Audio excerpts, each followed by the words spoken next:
So, Black Widow is a smash hit. Well, hold your horses. Yeah, somebody had to do the math here. And it looks like Pirates and Princesses did it for us. So, this is their article by WDW Pro.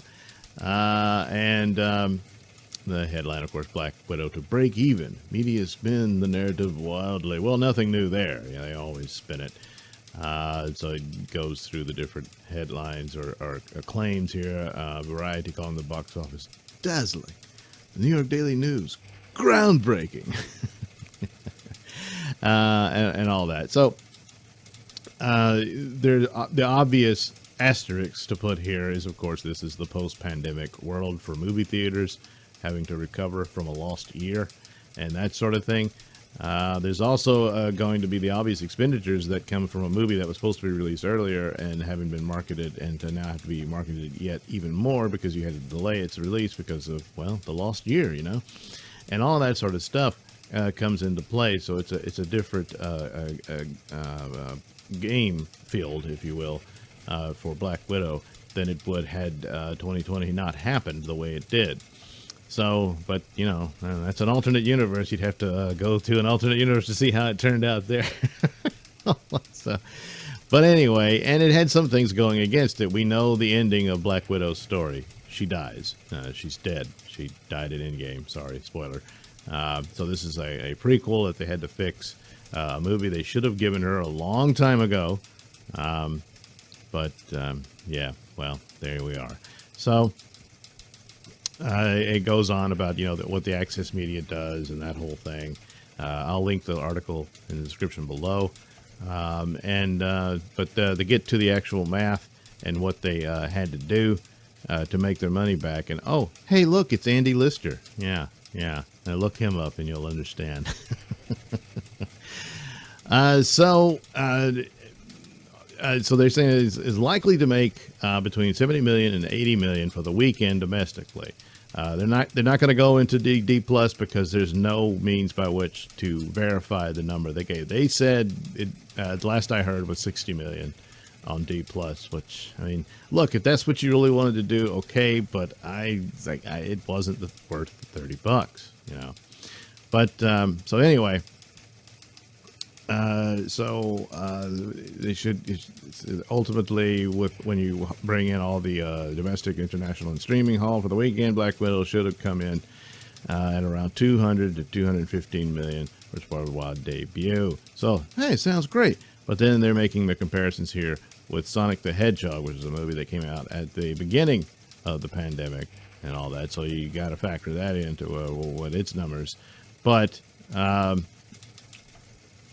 the CGI live-action hybrid video game movie that was likewise handicapped by the pandemic has Black Widow beat by $100 million. Now, this is the opening weekend numbers, all right? So, you know, and I mean, at the opening, now, there's two different things here. At the beginning of the pandemic, you know, there was widespread panic over that, and that sort of, so it's a different scenario than what we have now.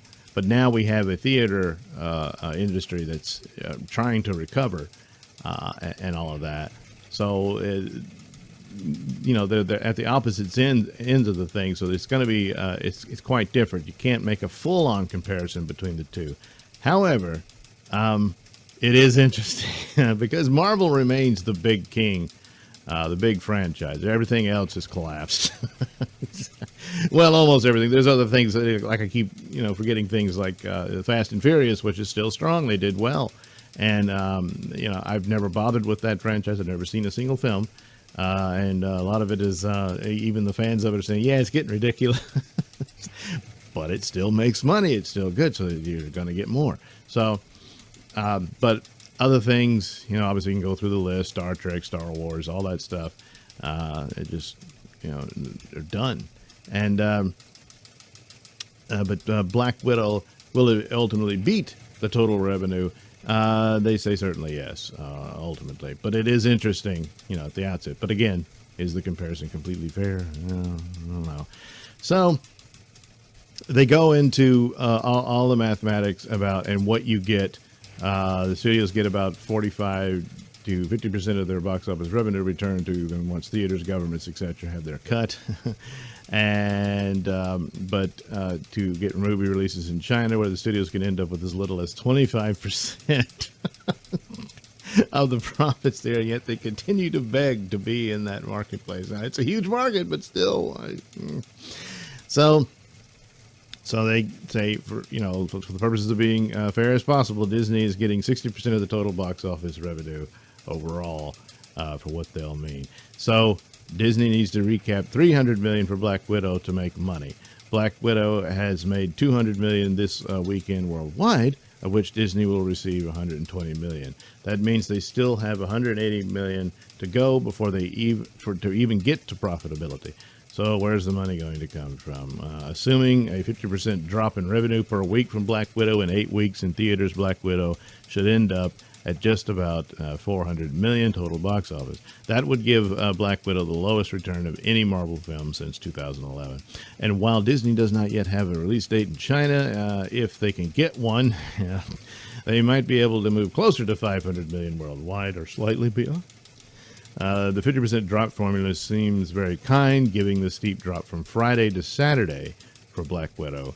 But we're doing everything in this article to be friendly. Yeah, so they're trying to give the optimistic guesstimation for what they could achieve. So, and this is possible, but you get to the conclusion that so if Disney can get Black Widow to between $400 million to $500 million, the film will just about break even. So, magnificent success and all. No, but considering the movie is not that great. I mean, there's other people come in, no, it's got a solid story, and make comparisons to other movies that were really bad. That's not necessarily a good way to do it. Hi, Andy. But a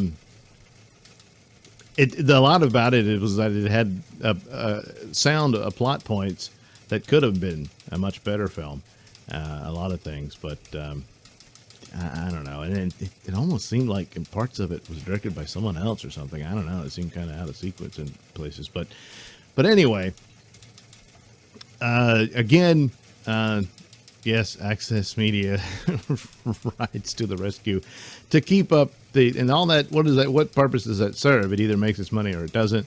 Well, it's to maintain excitement. If people are turned off by bad reviews of it or whatever, people saying, it didn't do as well as it should have or what have you, they might bail out on it and might not see it initially. Over time, there's more sources of income for it, later on when it's on D Plus regularly, and also, still have, Blu-rays and all that sort of stuff. You can have that could come into it to cover up some of the losses here, should there be any. But to just break even on a movie that cost as much as it did, that's not good. So it is a bit of an exaggeration to say certainly that it's a smash hit and everything else. It shines pretty good at the moment considering where we are, and you've got to factor that in, the situations we've had since 2020. But still, I don't know. So you got 3 films coming so far. I mean, obviously there's more than that, but I mean, we've got Black Widow, The Eternals, and Shang-Chi, and I'm forgetting which comes first. But right now, Black Widow probably is the best of those 3. I don't know, but Shang-Chi looks like it has a chance to be a fairly good film. But it's brand new. It's a brand new character. It's not led by a big star. And probably the most excitement about it was seeing the brief little clip of the Abomination shows up in it. And by Abomination, I mean the Hulk villain. I seriously doubt that Tim Roth will play any role in that. But that's like, oh look, yeah, because it's a Marvel film, and so there's your connection and all that sort of stuff. And that's probably all the footage in the movie is that scene there. I don't know. So the Eternals, just because it's not the Eternals for one thing, and they're not even trying for it to be the Eternals, which granted, the overall movie audience has no idea what that is. They haven't done any groundwork on it like the other characters got, in these films with the connective tissue of the Marvel Universe and stuff like that. So it's a tough sell. So there you go. As far as, what did the woke marketing do for Black Widow? Absolutely nothing.